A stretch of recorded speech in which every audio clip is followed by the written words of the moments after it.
they became a game. Cards also became portable pieces of art. So they would use them as literally as portable pieces of art. It became very exciting, this notion of cards existing. But it wasn't until we get into the late 17th century into the 18th century that cards are being used for divining purposes. So there's nearly a couple of hundred years from when these cards first emerge before they're starting to be used for divining purposes. And so my whole thesis is that, in fact, the 22 picture cards, which are referred to now as the major arcana, were in fact deep mysteries and the deep teachings of basically a nomadic group of people. The Cathars didn't meet in churches, they met in homes and fields. By the time we get to 1350, just before tarot cards emerged, playing cards emerged, they were wiped out. Now, obviously they weren't all wiped out, they would have gone underground. And in an attempt to salvage their teachings instead of manuscripts, I make the claim that it was transposed, their deep teachings was transposed into these picture cards that ultimately became known as the major arcana of the tarot. Now, they changed in their form quite a bit from the 1400s through to the 1600s, but by the time we get to 1600, there's a canon. And by that I mean they have a canonised structure of what the cards look like and their sequence. And these eventually became known as the Marseille Tarot. And what we end up with today is the Marseille Tarot. Now, many of you will be familiar with the Rider-Waite Tarot, and the Rider-Waite Tarot come much later. There was a group, a spiritual society called the Golden Dawn that existed in Europe, and they were responsible for the creation, essentially, of the Rider-Waite Tarot. Now, what they did was that they gave all of the suit cards very specific images and a much more concrete meaning, whereas previously they just had, 9 pentacles or 9 swords or whatever, so they didn't have any pictures, they were just the symbols of what they represented, like we normally have with clubs, aces, diamonds and hearts. So they gave that much more meaning. But in the process of doing that, they changed the canon of the Marseille Tarot. And so we even end up with a new meaning. Even if we take it at a much more deeper esoteric or spiritual meaning, it takes on a new meaning from these original cards. So,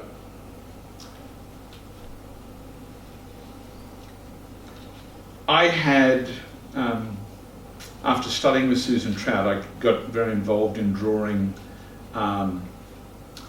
mandalas as part of my spiritual meditation, and I got very involved in studying symbolism and dream analysis, and all of these things became a very big part of my world.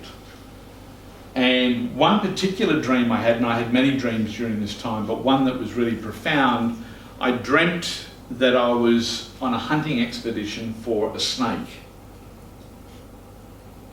A snake as big as the python in Anaconda, the movie. You know that movie where the snake's like 30 foot long and this big, and I'm hunting this snake. And in the dream, I'm hunting the snake, I corner the snake, and nothing I can do can harm him. And then the dream flips, and the snake's hunting me. And the snake corners me, and nothing that the snake can do can harm me. So the snake became a very important part, and all of a sudden I, in studying snakes in their symbolism, found out about the Orborus, the snake eating its own tail, and that it could be circular, but it could also be an infinity, the lemniscate. And this really stuck with me, and so I started doing mandalas, drawing snakes in this shape. And at this particular time I had read Jung and Tarot written by Sally Nichol, which is a wonderful book if you haven't read it. And I started incorporating these figures into this snake symbol. Move forward a few years and I'm living in southern Italy with the direct purpose of writing a book. And I've started taking these images of the tarot card and I'm not sure what I'm writing and I have a sense of where I want to go with this. And I'm sitting contemplating these cards and all of a sudden the magician's hat lifted off the page. It nearly was like it was 3D. And here was the snake shape that I had been drawing all these years before. And then I looked at the strength card, and depending on whose version you look at, it's also in the shape of this. And I'm thinking, hang on a second, this is the key to unlock the mystery of these cards. This is a key that will reveal the deep meaning of these cards. And at that point, I laid the cards out in exactly that format. And it was an instant aha. And that became the beginning of me beginning to unlock the mysteries of the Cathar. So, a little bit of the background. Let's go into it and talk about what it's all about and really uncover what this is about. And the book goes into explaining the rationale for this, but I just want you to go with me on this and let's go on this journey and enjoy this. The kingdom of the good God. The Cathars were Gnostics, so dualists. They believed that this earth, this world, was the world of the evil God, and that the good God had nothing to do with this world in any form. The good God, the kingdom of the good God, they didn't even know what that looked like. They had no idea. The only scriptural reference that they had any relationship with was the tree of life. They understood that that had something to do with the good God, but they didn't incorporate that here. They left it vacant, and the world or the kingdom of God is found behind the dancer in the middle of the card. It's on the other side of the wreath. That's the kingdom of the good God.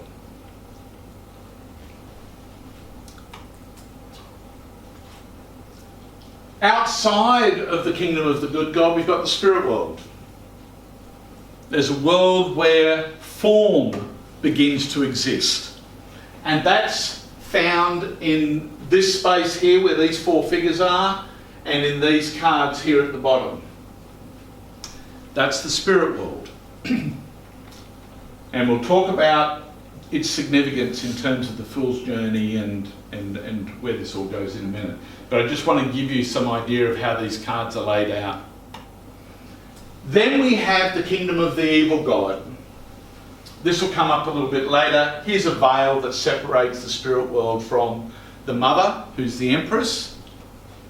And she's giving birth to the fool. There's a zigzag here, and I'll talk about that a little bit later. And here we are in the kingdom of the evil God. All of this is the kingdom of the evil God. And we're going to talk about what that looks like in detail in a little bit.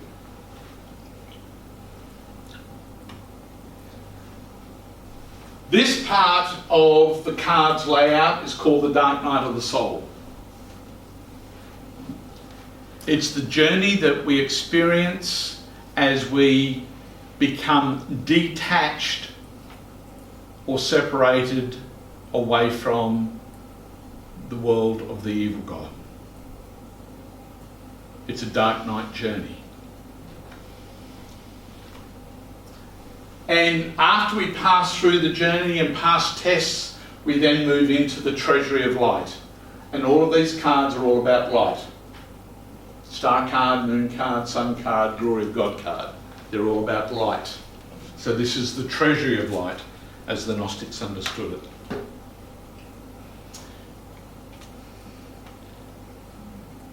So, these are all the different realms that are being depicted in these cards.